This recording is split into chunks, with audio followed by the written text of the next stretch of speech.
Okay, we're here with Rudy Woitas of living in the United States now, but has an extraordinary story of what it was like to be in Germany, not just during the war, but leading up to the war, and then even into after the war, to share with us. So, well, welcome. Good to see you.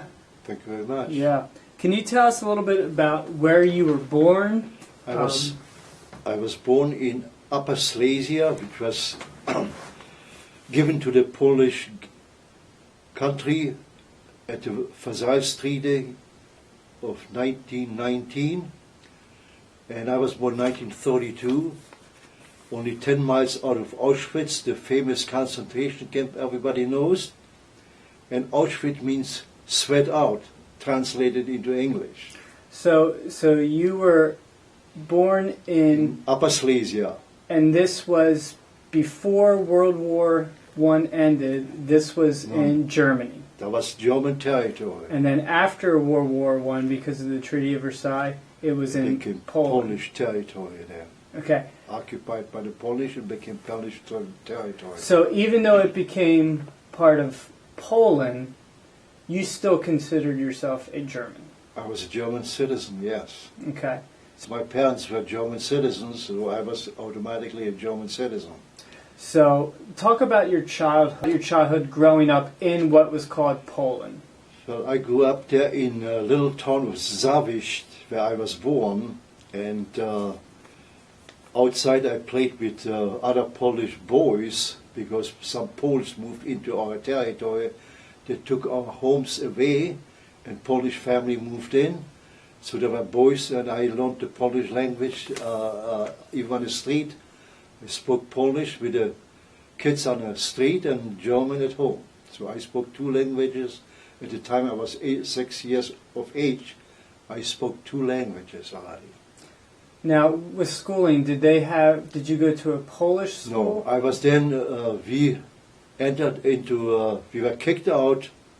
Talk about that. We were kicked out in January 1939 because my father, who was served in the German army in World War I, was not going to take the Polish citizenship and give up the German citizenship. So we were kicked out and we became refugees in January of 1939. We ended up in a refugee camp in Berlin for several weeks. So you were living in... And we only take what you can carry in your hand. So my parents had 5 small children, and they carry only a little bit of clothing for the children, and that's it. So the house, what happened to the house? We didn't have a house, we rented, but my grandparents had a house, and they lost everything too. Both my grandparents, on both sides, they lost everything. And is it because they refused to accept the Polish citizenship as well? They were not taking the Polish citizenship, and so it was taken away from them.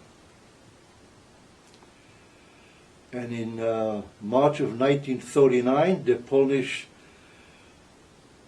government had 1.4 million soldiers along the German borders there to attack Germany. So that was one of the reasons why we have gotten kicked out a few months earlier, and we ended up in Berlin. And the German government was very good to us.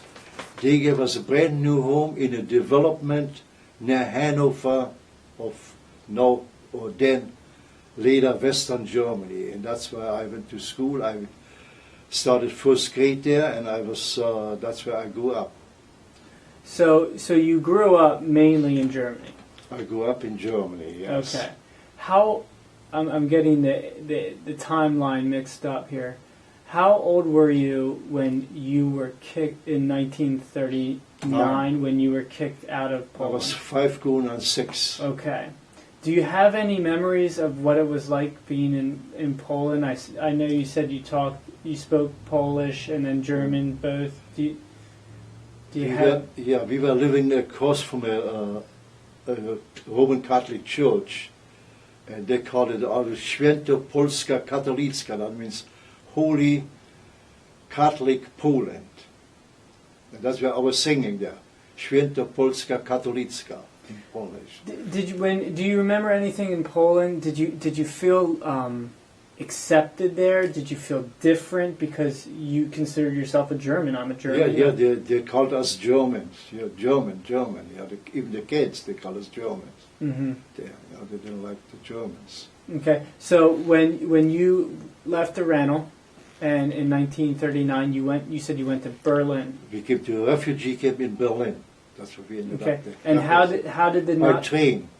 And how did the German government treat you when you were in Berlin? Well, they treated us nice because we were refugees who didn't give up their German citizenship. So they treated us very nicely, and they gave us then, after being a few months in a refugee camp, they transferred us to a development near Hanover, which is way back. Okay, so looking at Berlin, where is Hanover to? Like Berlin? 250 miles west of Berlin is Hanover. Okay. And that's where I grew up. I went and to school. How old again were you when? I was 6 years. 6 years old. At that school, yeah. I was Okay. in Berlin, yeah. Do you okay? Tell me about your experience being in Germany at 6 years old. Was it Well, at positive? 6 years old was positive because there were nice people there. We went into a nice school, and we had a nice teacher. I still remember the teacher was Dietrich. Fräulein Dietrich was my first year teacher in the town I grew up. Mm-hmm. So it was very nice. What do you? And then at age of 10, you automatically go into the Hitler Youth. So at age 10, I got into the Hitler Youth. They gave us uniform. They almost like the Boy Scouts here. We had brown shirt, we had a tie, and we had a little leather nut here, and we had dark shorts and a little knife there on the side. And so you joined something called the Hitler Youth. Now Hitler Jugend, yeah. When students hear that you joined the Hitler Youth, they probably have some misconceptions of what that means. They probably have some wrong ideas of what that means. Compare that to the Boy Scouts. Mm-hmm. We had this, I look at my grandsons, and we had the same kind of almost as uniforms. We had shorts and tie and not here, and we had shorts and. So it's called the Hitler Youth. What did you learn about? What do you remember about learning about Hitler in the Hitler Youth? In the Hitler Youth, you didn't know nothing about Hitler at all, except that he was the leader, he was the Führer. That's all you learn about the Hitler Youth. And they had some songs which you had to sing at the time, you know. And were these songs praising Hitler, praising Germany? No, not praising Germany. Yeah, praising Germany. Did you? We talked about in class that fascism. One of the parts of fascism is a really strong nationalism. Did you sense that in Germany? This extreme pride in Germany. If you did sense it, is it any different than the extreme pride you feel as being an American? It's the same thing. No, the same pride which people have here for America. The people over there have the same pride for Germany. Mm-hmm. And they didn't actually accept Adolf Hitler.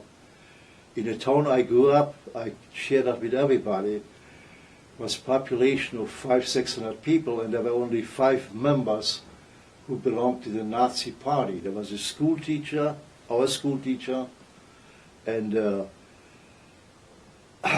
mayor of the town, and there were assistant mayors, and there were 5 people, and they belonged to the Nazi party, and that's the only one that I know of.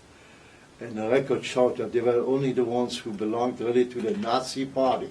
What does that mean, belonging to the Nazi party and not belonging to the Nazi party? Well, if you belonged to the Nazi party, you had a passport. Automatically, they give you a passport. Yeah, you belong to the Nazi party. They give you a passport, and with your picture in there, and Adolf Hitler's signature there on the bottom, that you Nationalsozialistische Arbeiterpartei. That means Nationalsozialistische Arbeiterpartei means Workers' Party. Arbeiter means Workers' Party, Mm-hmm. national. Did you do you remember we're right now on the Munich conference? The whole Hitler. Now this is a little bit before '39, about a year before. Do you remember anything about Hitler going into Austria, Hitler going into Czechoslovakia, and all that? See, Hitler got into Austria because he was Austrian, and the language in Austria is German. So at one time, under the Kaiser, there were relatives who were ruling Austria, so they all spoke the same language. So he was going to unite then Germany with Austria because of they spoke the same language. They had the same goals for their children and grandchildren. And so, because him being Austrian, he marched into Austria and occupied Austria because there was no resistance there at the time. Now, while that's going on, you're 5, 6 years old. Do you remember this sense of this optimism, this pride, this really proud to follow not just Germany but Hitler, like this idea that we're going to conquer the world kind of attitude? Was that popular? See, there was no conquering the world. But after he took Austria, and then he went into Czechoslovakia to reconquer that occupied territory from the Czechs, Böhmen and Mähren. That's he took that back, and then the Poles, like I mentioned to you before, they massed 1.4 million soldiers along the border, and they were going to attack then Adolf Hitler in 1939, and the British and French said, look, you attack and we're going to help you right away. But then when the Polish saw all the German tanks coming along the border there, and they were with horses and buggies and horses there, they canceled that. They said, no way, we're going to attack them because we're going to lose right away and we're going to lose all the men here. So that's why they didn't attack. So I guess leading up to the war, did you get a sense of anyone being nervous about what was to come, or was it just positive feelings all around? No, nobody wants war, and the Germans didn't want war either, So, but at the same time, even so, Hitler had a treaty with Stalin. Mm-hmm. We talked about that. Right. But most people don't know that Stalin, at the same time, Hitler attacked Poland. Stalin, Russia attacked Poland too, and they divided Poland into half. Russia took the eastern part, and Germany took the Upper Silesia back, and they occupied part of Poland. Okay, so let's get into the war now, because that starts the war, September 1st, 1939. Right. Do you have any memories of the beginning of the war? The only memories I have, because in 1940, even so, Hitler had given orders for the German Luftwaffe not to attack Luftwaffe is the Air Force? Okay. The Air Force not to attack any civilian population. The British, French, so there was Churchill and Stalin. They had already then agreement behind the scene. And Churchill, there was a Air Force commander in Britain. They called him Bomber Harry. I don't know if you ever heard that name. They agreed, as soon as the war started, to attack any German city which had more than 50,000 civilian population. And the first city attacked by the British Air Force was Mönchengladbach in May of 1940. They attacked the civilian population in Mönchengladbach. And how far away from Frankfurt was that? Well, that was along the Rhine River there. So On the western side, they attacked Mönchengladbach. so you remember that? I remember that. Okay. So you're starting to think And then civilians are now. civilians are now under attack, and they were at night the British flew the Air Force, and they flew into attacked cities, and in the daytime then the American, after they entered the war, they attacked in the daytime. So the Germans were being bombed by the British before even the Battle of Britain and the Blitz and all that. There was no Battle of Britain until way, way later. They attacked 1940. They attacked the city of Mönchengladbach, and later on cities along the western front near Belgium and France. They attacked the German cities, the civilian population there. We'll get back to the war. I want to ask one question about, this is coming up, the whole anti-Semitism, the anti-Jewish. Do you have any remembering of anything like that? Yes, I do remember in 1944, in the fall of 1944. Okay, this is deep into the war. This is now deep into the war. We had a concentration camp, which I learned later on. The name was Bergen-Belsen, which only was maybe 20 miles from where I grew up. This is now where I grew up, near Hanover. And there were families and children and people marching there. And every once in a while you see a German guard with a rifle, and they were just marching them into Bergen-Belsen. And those are Jews marching? There were Jews Jews marching into Bergen-Belsen. So I do remember that they were marching them, and later on I found out that there was a concentration camp. I didn't know it at that time, but later on I found out that there was Bergen-Belsen, because the British occupied Bergen-Belsen there. Okay. Let's just go into stories now. I wanted to give some background on how you looked at World War II and the causes and things like that. What are some stories to share to make this deeper than a textbook? To make this real life stories that have impacted you as a person, that you still remember, that you feel to share and you want to share. Go ahead. Well, the reason I like to share, because I grew up as a little boy, and then in the Hitler Youth, I spent time there, and we had a lot of activities. Twice a week we had activities with the Hitler Youth. We had competition there of athletic competition there with other towns there. And so it was exciting for us to do that, because we used to get a little medal. We used to run 100-meter, long jump, high jump, 400 meters, and we used to get medals, and we were all proud getting the medals during that time while we were in Hitler Youth.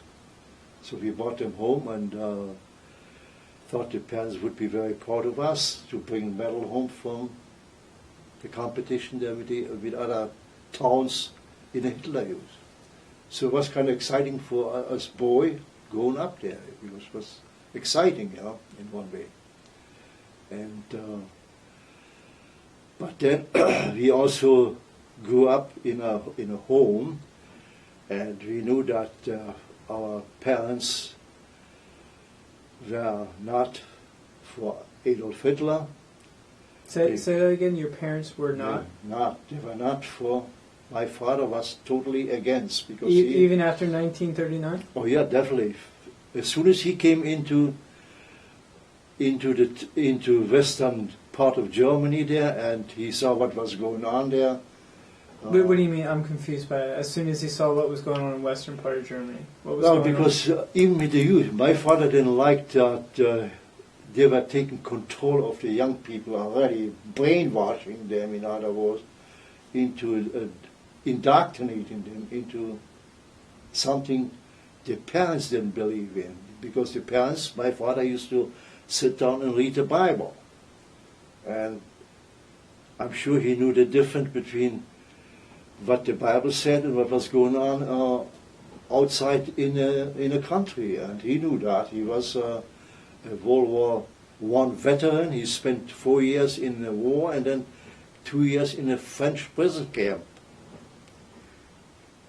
So he knew what had taken place and what was taking place now with the young people there, and they were going to get indoctrinated into something which was not right.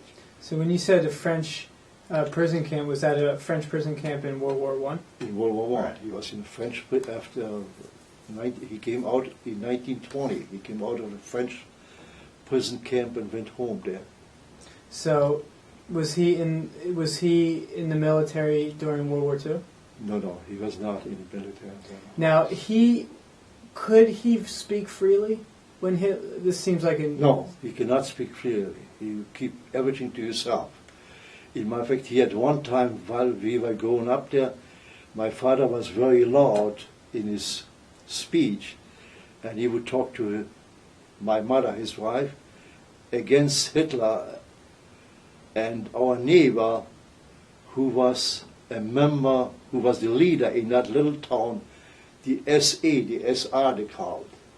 the brown shirts, The right? brown shirts. He was the leader of the brown shirts there, and they had every Sunday morning they had a meeting there. And apparently our neighbor overheard the conversation because my father was loud and they lived next door, and he probably listened in to what my father was telling my mother, and he told my father then, he said, you better be careful when you speak or who you speak to, because there is a camp, Lager 21, was only like maybe 10 miles from our house. So people did know There was about oh yes. camps like Dachau, and if you crossed Hitler, you're going there. See, there was industrial center there, and prisoners from out of Poland and France there, who were machinists or something. They worked they brought them in, and they worked as machinists in the German industry there. That's the work they were doing there. And they had also in that industrial center, they had a camp there they call Lager 21. So if you didn't behave, you didn't work right, you tried to sabotage, you wouldn't end up in Lager 21, no food, and maybe get beat up or whatever it is. This will be my last question on the whole anti-Semitism thing. I don't want to put words in your mouth, but it seems like some Germans just didn't know what was happening to the Jews.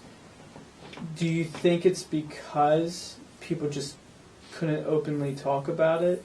Do you think more Germans actually did know about this stuff, and they're just kind of...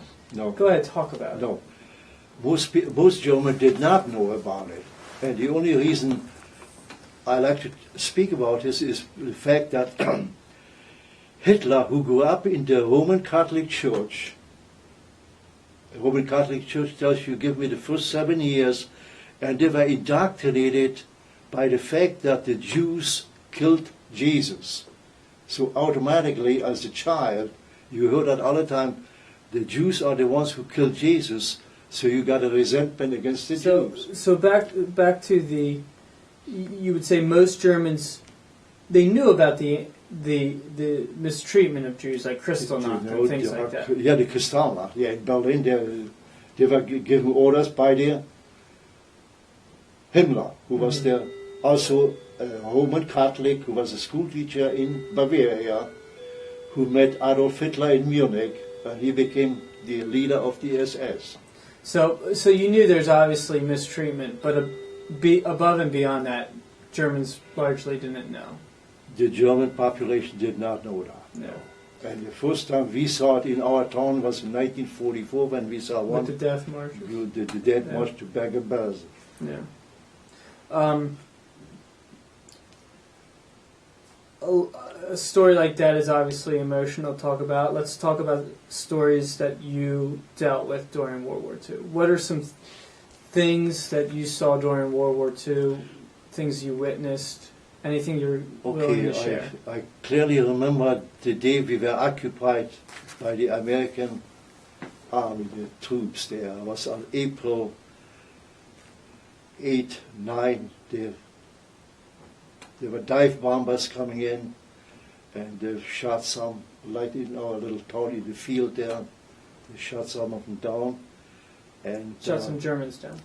Right our town where I grew up. And then in the night before the American army moved in there, my brother and I, because we had a little house there and we had goats and chicken and swine and all this stuff. My father had tuberculosis. He was in a hospital. He was hospitalized, and my mother had 3 little ones there. There were a total of 8 children in our family.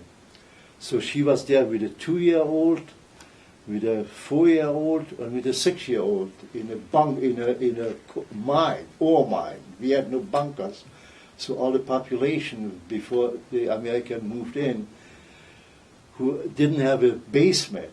If you didn't have a basement, you were told to go up into that mine for safety and stay in a mine there. That's where we stayed. Yeah. Did you spend the night there? We spent that night there, and the next day we stayed there again, and we had to go home and feed the animals because my mother had to stay up there, and we had to bring food up there from the house to her and the children. And so my brother, who was then 13 and I was 11 going on 12, we had to do the work in our house.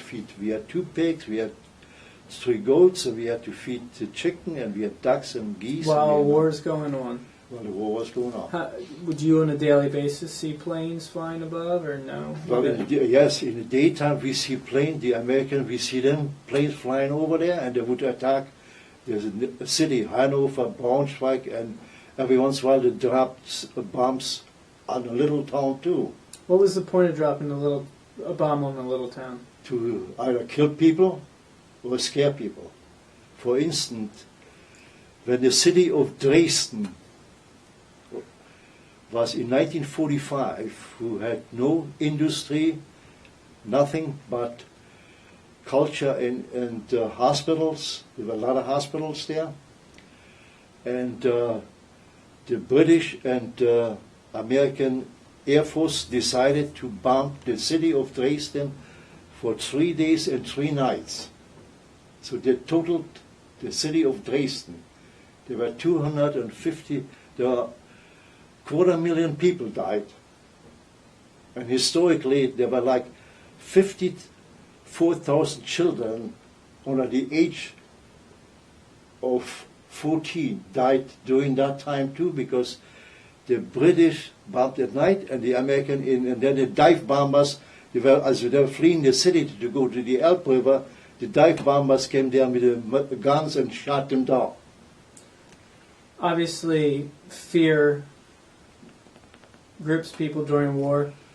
Did fear grip you on a daily basis, hourly basis? Not only that, that night before the American army moved in, my brother and I, we decided we go over there because we couldn't sleep in that mine there, so we decided to go around midnight to go to the town there and go to our own house and sleep and feed the animals in the morning, which we did.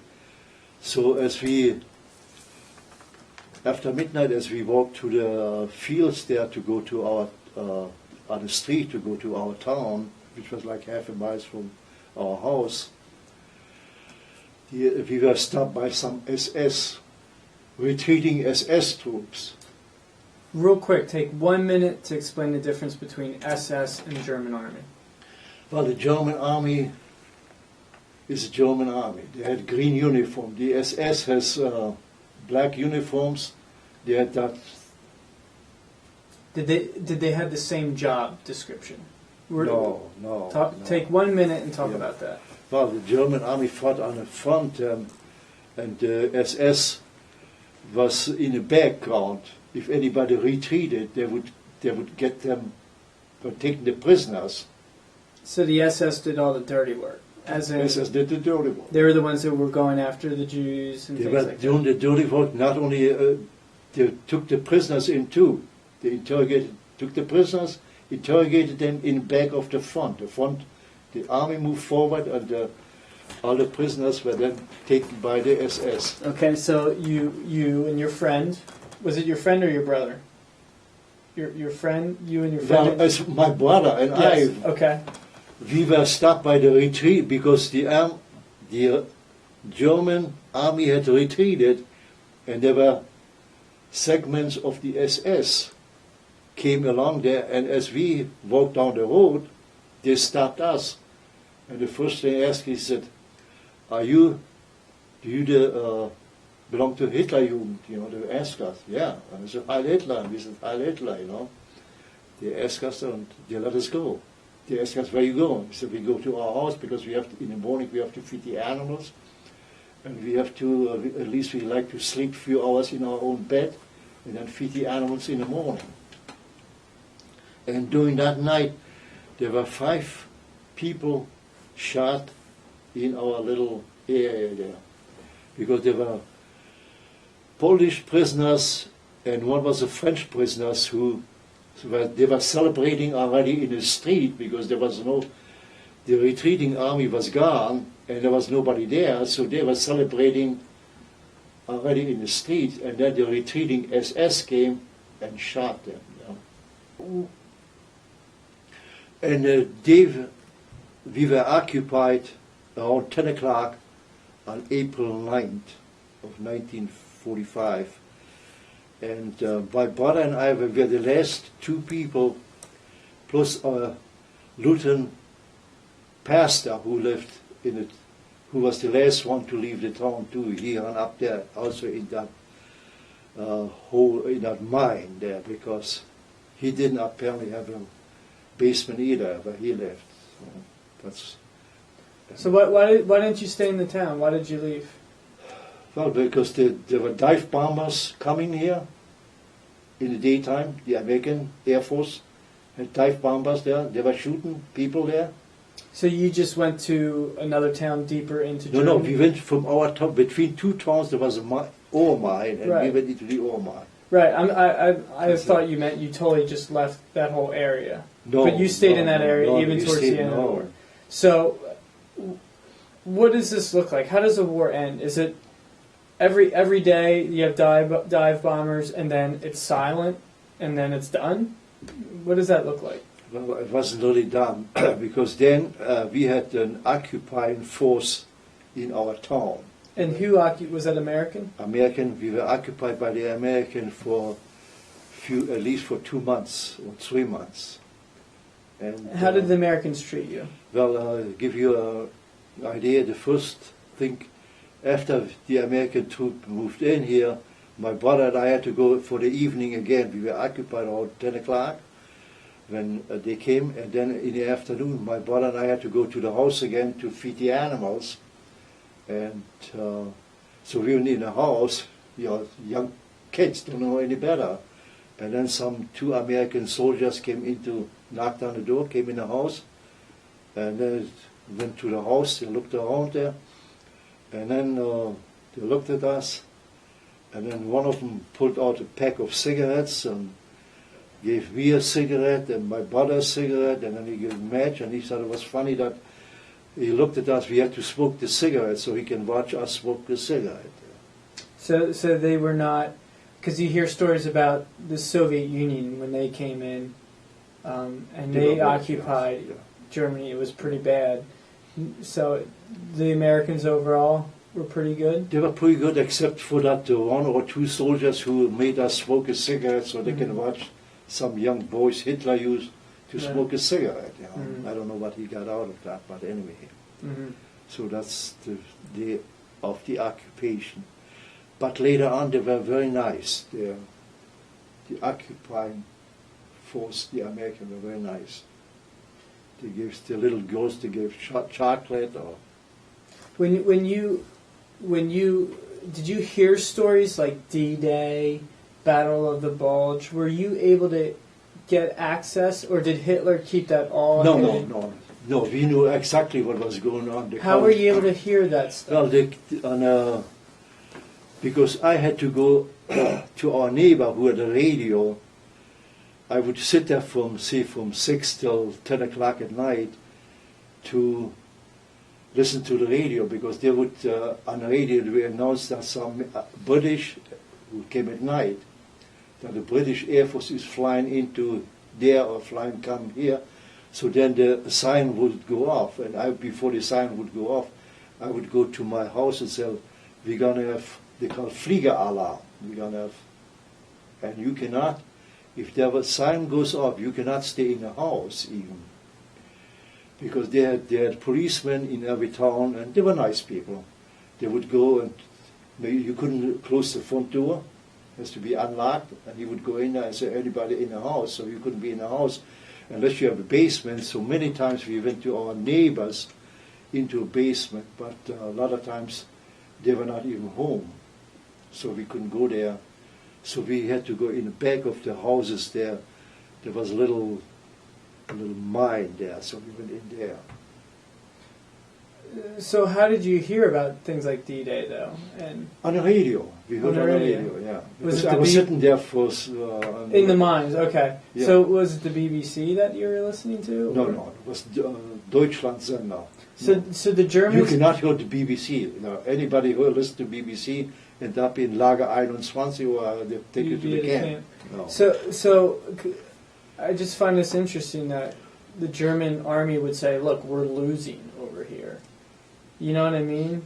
Like, so you could tell that you were that Germany everybody was would know, because Eastern, they were in Moscow and Stalingrad, and all of a sudden they in Poland already and retreating into close to Berlin. And that was in the radio, them It was saying on the that. radio. Okay. But the 6th Armies or 7th Armies defending Berlin, or the 2nd Army is now in Düsseldorf. I just find that odd that Hitler would allow that stuff to be... There was no... Maybe this is... I think this will be okay to ask. When you first heard Hitler committed suicide, what were your thoughts? Well, everybody was happy about it. Especially the people who were in war for 5 years, right? I mean, for 4 years we had bombers day and night flying over us, and we once wanted to drop the bomb, but then you have to be careful too. They drop them on little towns too.